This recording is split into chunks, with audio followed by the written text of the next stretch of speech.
Ninataka tuongee kuhusu tendo la ndoa na damu. Wengine hili jambo linakuwa, watu wanafanya hivyo. Ndio watu wanafanya. Kufanya tendo la ndoa ukiwa period. Yes, sio sana.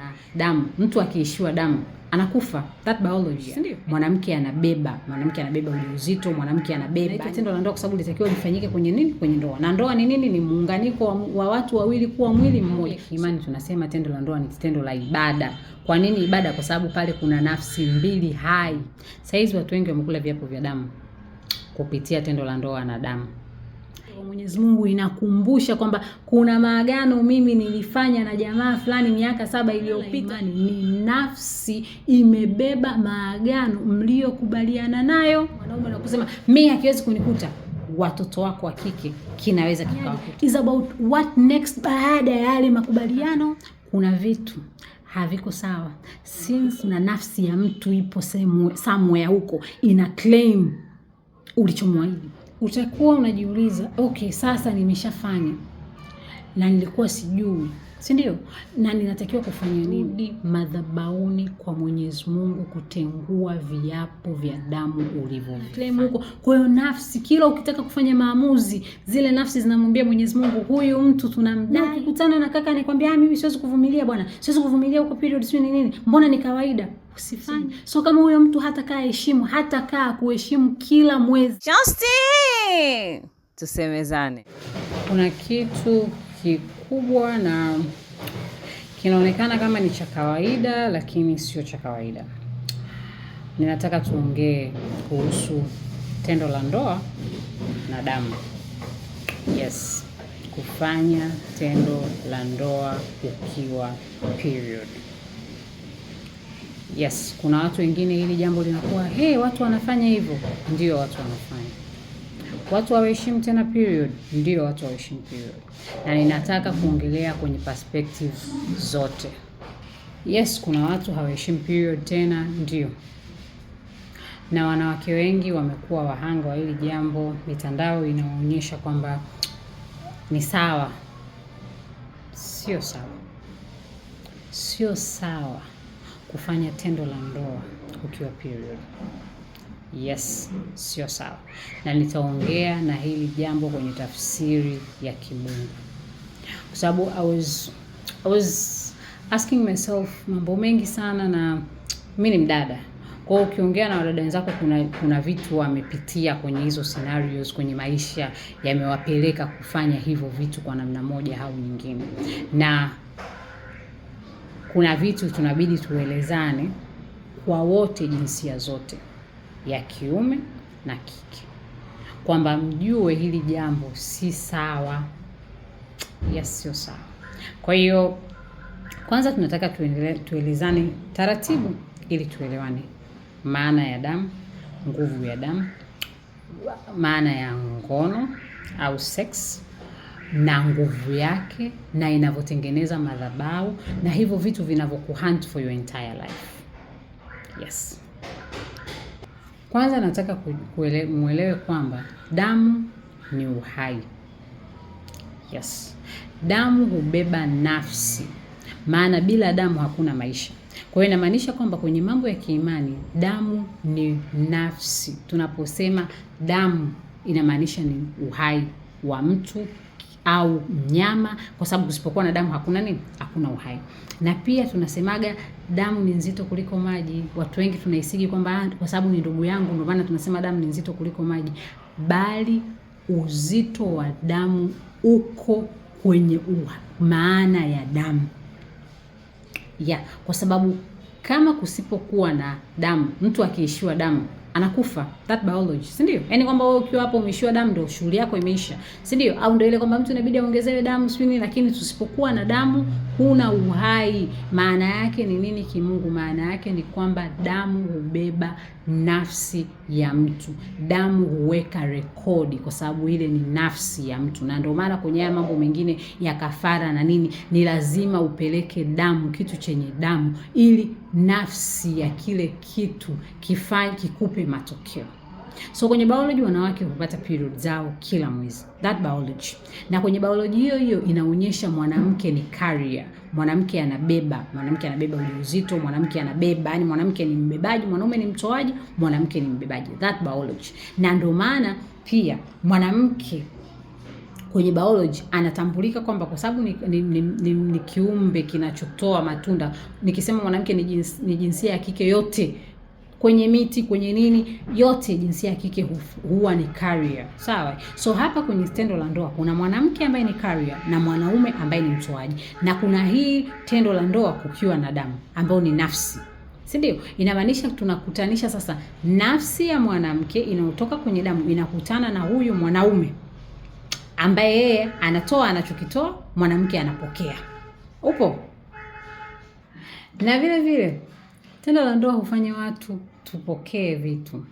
Ni mabadilishano ya nafsi mbili pale, mwanamke na mwanaume, kabla hatujaweka damu katikati. Inamaanisha kwamba ndio maana kuna watu ukilala na mtu una mikosi, ukilala na mtu una baraka, ukilala na mtu unafanikiwa, ukilala na mtu mambo hayaendi, ukilala na mtu mambo yanaenda na kadhalika.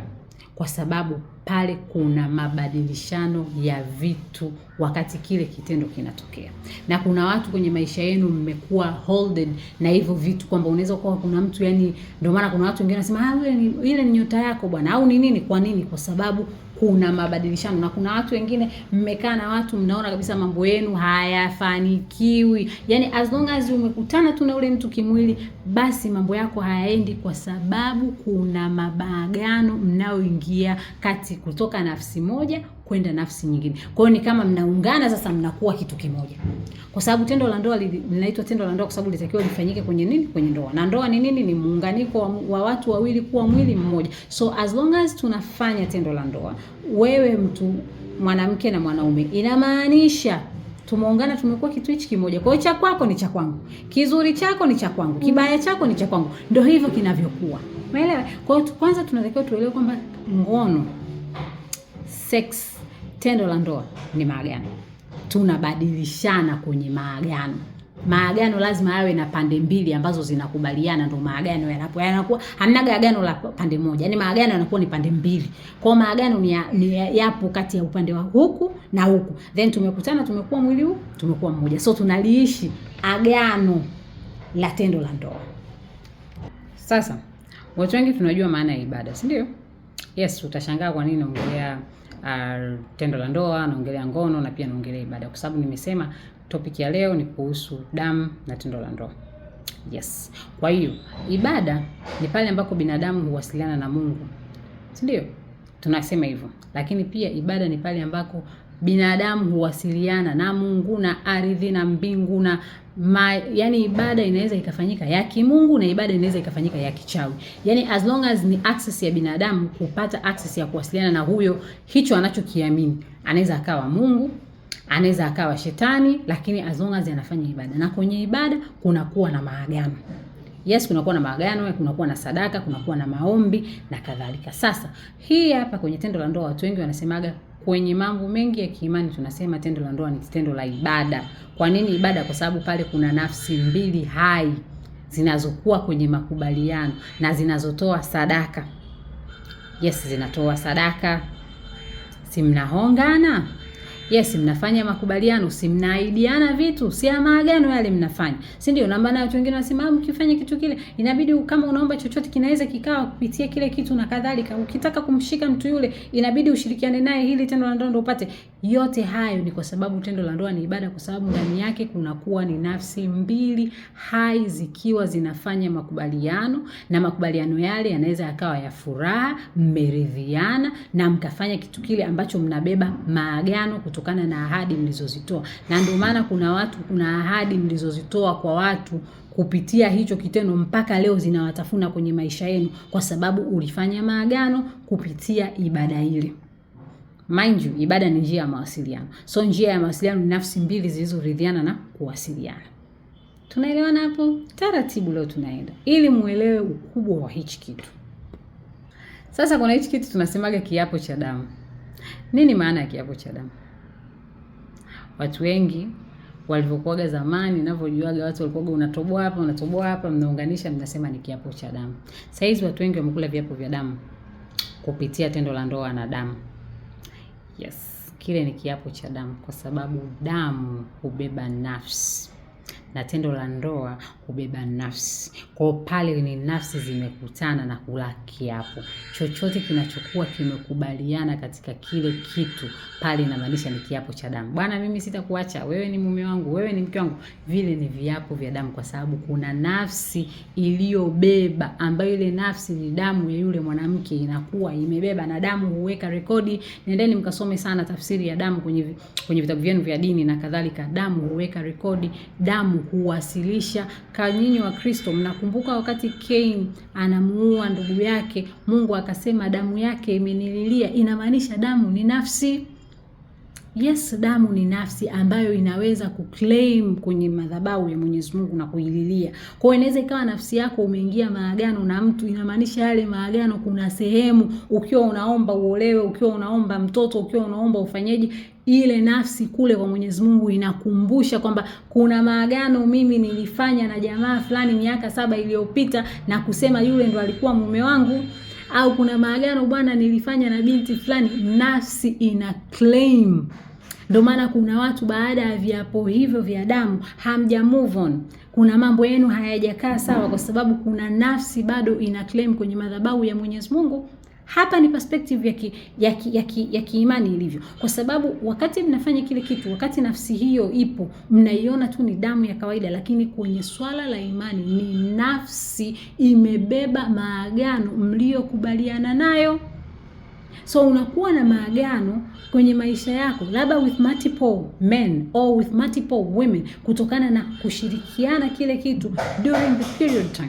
Kwa hiyo nafsi ile zinabeba na zinaweka record ya maagano mlioyafanya. Sasa, kwa nini tunasema damu ni nafsi? Endapo muda mwingi tukienda kufanya natolea mambo ya haya ya kidunia ili tuelewane. Ukienda unaambiwa upeleke labda kuku uchinje na kadhalika, na useme chochote na hicho chochote kitakachokuwa kinakuwa, kwa sababu tumesema damu ni nafsi. So damu hubeba makubaliano. So mfano kama umekutana na huyu dada labda kwenye maisha yake huku ni wanafanya mambo ya ushirikina, kwenye maisha yake huku kuna mikosi, kuna balaa, kuna nini, kuna vitu opposite sana. Sawa? Wao uko so clean. Mkaingia kwenye kiapo cha damu na ule dada, inamaanisha you carry that forward. Na mind you, muda mwingine carry ya kile kitu, ubebaji wa kile kitu kinaweza kisiwe kwako wewe mwanaume na kusema mimi hakiwezi kunikuta. Watoto wako wa kike kinaweza kikawakuta, watoto wako wa kiume kinaweza kikawakuta, kwa sababu kuna kiapo cha damu. Kiapo kikiwa hakijavunjwa wala kufanya reconciliation, like jamani basi niliapa, basi nikatubu, nikafanyaje, kile kitu it's carrying over generation kwa vizazi vyako vinne. Go and read your Bible very well. Sijui kuhusu Islam, lakini go and read your Bible very well. Muone kwamba maagano hubebwa kuanzia kizazi chako cha sasa hizi mpaka kizazi cha 4. Ndio maana Mungu hubeba maagano yake kizazi cha kwanza mpaka cha 4. So imagine maagano uliofanya na multiple people hapa.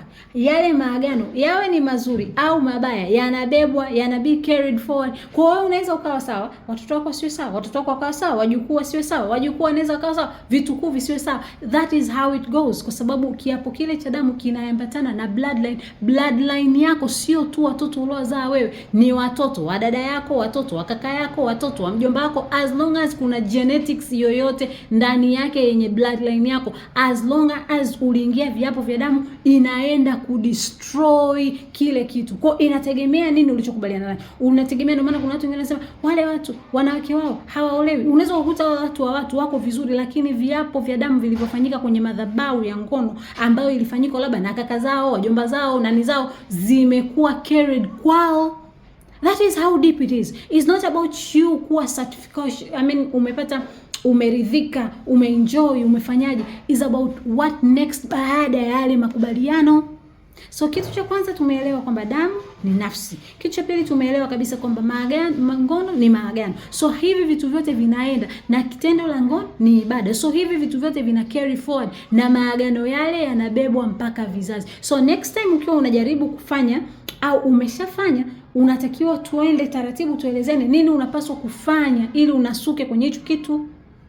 Na wadada jamani, kuna watu tokea mmethubutu kufanya hicho kitu, your blood flow haiko sawa. Yes, haiko sawa. Your blood flow imekuwa nyingi, maumivu ya period yameongezeka sana kuliko kawaida. Since you open up that door, siku uliothubutu kufanya hicho kitu, your bloodline, your blood flow haiko sawa. Yaani ukipata period, maumivu ambayo hujawahi kuyapata kabisa. Kwa wakaka, kuna vitu haviko sawa. Since umeingia kiapo cha damu na yule dada, kuna mambo yako hayaendi sawa. Kuna vitu havijawahi kukaa sawa kwenye maisha yako kwa sababu umeingia kwenye madhabahu. Jitafakari. Kuna vitu havijakaa sawa. Kuna vitu haviko sawa. Kuna mabadiliko unayaona na unashindwa kujua ni nini, ni kwa sababu ya maagano uliyofanya. Kwa sababu kuna madhabahu umegonga mlango na umeingia ndugu. Na kuna madhabahu kuna nafsi ya mtu ipo somewhere huko ina claim ulichomwahidi. Ina claim ahadi zako. Ina claim kile kitu cha kusema kabisa huyo ni wa kwangu. Inadai. Yes, inadai kwa sababu umeingia naye makubaliano. So umebeba. Yes. Kuna vitu havijakaa sawa. Ukikaa ukitafakari, kuna vitu havijakaa sawa. Kwa nini havijakaa sawa? Kwa sababu ya maagano uliyofanya. Na utakuwa unajiuliza, okay, sasa nimeshafanya na nilikuwa sijui, si ndio? Na ninatakiwa kufanya nini? Kama una imani yako na Mungu unayemwamini, kutokana na sehemu unayoiamini, nikisema sehemu mnanielewa, rudi madhabahuni kwa Mwenyezi Mungu kutengua viapo vya damu ulivyovifanya. Ewe binti, rudi madhabahuni kumkabidhi Mwenyezi Mungu uke wako upya. Ewe mwanaume, rudi madhabahuni kutengua viapo vya damu ulivyovibeba na hao wanawake ambao ulikutana nao wakiwa period, kwa sababu damu yake imeweka record na unadaiwa. Kuna watu destination zenu zimefungwa baada ya kitendo hicho, kwa sababu zile madhabahu mlizoziingia zinawadai.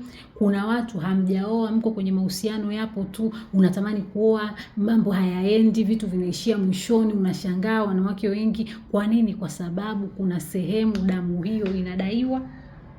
Inakudai. Kuna nafsi ina claim wewe ni mume wake. Kuna nafsi ina claim ulisema utakuwa baba watoto. Kuna nafsi ina claim huko ulisema utajenga nyumba. Kuna nafsi ina claim huko. Kwa hiyo nafsi, kila ukitaka kufanya maamuzi, zile nafsi zinamwambia Mwenyezi Mungu, huyu mtu tunamdai.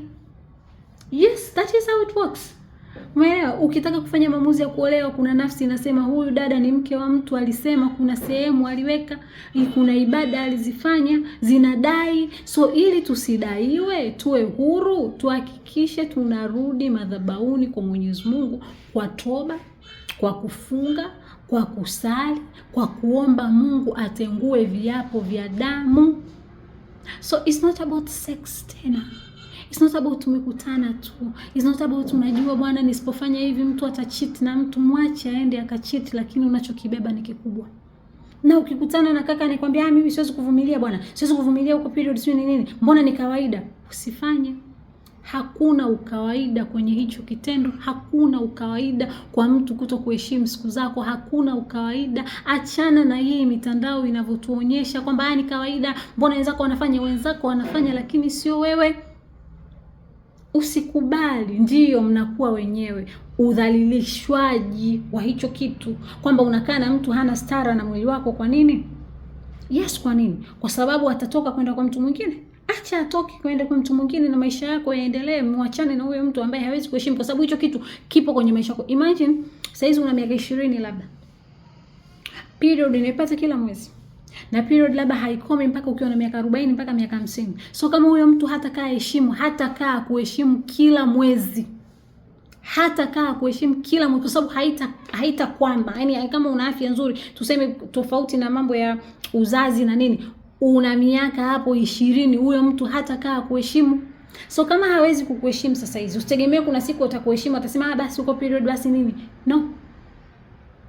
If anybody ambaye haheshimu hiyo madhabahu yako, haheshimu your period, kwa sababu period ni damu safi sana yenye nguvu kubwa sana kuliko damu nyingine, ukitoa damu ya abortion.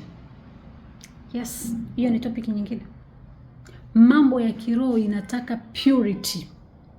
Period ni damu ambayo iko pure. So ukiwa ni mwanamke ambaye au binti ambaye hujajua maana au tafsiri ya maana ya damu, go and read. Pata muda, ingia Google, ingia YouTube, angalia tafsiri ya damu kwenye mambo ya kiroho. Damu ni nafsi. Damu huweka rekodi. Kuna damu za mwanamke ziko very clean. Damu ya period na abortion, kwa sababu zile damu zinabeba nafsi. So ewe mwanaume ambaye huwezi kumstahimili mtu kisa period, na unaaminishwa na washikaji zako ni kitu cha kawaida, sio kitu cha kawaida, kwa sababu athari za hicho kitu hakuna anayetuambiaga. Tunaambiwa uzuri, hatuambiwi ubaya. Just know unajitumbukiza shimoni. So kama wewe mwanaume umethubutu kufanya kwa matamanio, kwa mihemko, kwa chochote kilichokuwa ukiamini kwamba ni sahihi kufanya, rudi madhabahuni ndugu yangu. Rudi madhabahuni kuclean, kupurify madhabahu yako ya uume wako, ili zile damu zinazo claim zisiclaim tena. Yes, imebidi ni address hili jambo kwa sababu it's disturbing society. Nobody is talking about it. Like hakuna mtu anaongelea, yani hakuna mtu ambaye anathubutu kusema kwamba kile kitu hakiko sawa. Hakiko sawa, hakiko sawa, hakiko na wala hakiwezi kuwa sawa. Watu wanafanya tu, wengi wanaofanya haimaanishi kiko sawa. So, usione umechelewa. Yes, usione kwamba sistahili. Usione kwamba jamani, kama hili jambo limefanya hivi, nimefanya hichi kitu na watu wengi sana, sidhani kama Mwenyezi Mungu atanisikia. Mungu wetu ni Mungu wa upendo. Mungu wetu ni Mungu anayepokea watoto wake. As long as umeona message hii, inamaanisha kwamba ni moment ambayo unahisi kabisa unatakiwa utengeneze na Mungu wako. Yes, na hauchelewi kupata baraka za Mwenyezi Mungu. The moment umeona kabisa nimekosa kwa Mwenyezi Mungu na nataka nitengeneze naye na sikujua kwamba hili jambo ni kubwa kiasi hichi, unapaswa kurudi na kutengeneza naye, kwa sababu the moment ambayo utatengeneza naye, the moment ambayo anafuta dhambi zetu, tunasema, na kutupa mwanga mpya, anatusamehe, si ndivyo? Kwa hiyo wewe usiogope kusema kwamba nilikuwa sijui. Yes, hata mimi nilikuwa sijui. Yes, labda ni makosa ambayo tunayafanya tulikuwa hatujui over and over and over again, mpaka ambako awareness inakuja, tunajifunza zaidi, tunakuwa, kuna watu wanakuja kutuambia, then tunakuja kuona kabisa kwamba kumbe jambo hili sio sawa. So kama umepata ujumbe huu na unaona kabisa kwamba ninataka kutengeneza na Mwenyezi Mungu, tengeneza na Mwenyezi Mungu. Fanya toba, omba, fanya toa sadaka, kama unaweza kufunga, rudi madhabahuni kwa Mwenyezi Mungu, na Mwenyezi Mungu ni mwaminifu sana na yeye atakukubali kwa sababu wewe ni mtoto wake, So kila laheri mwana wa Mungu. Sawa, Kisses. Justin, tusemezane.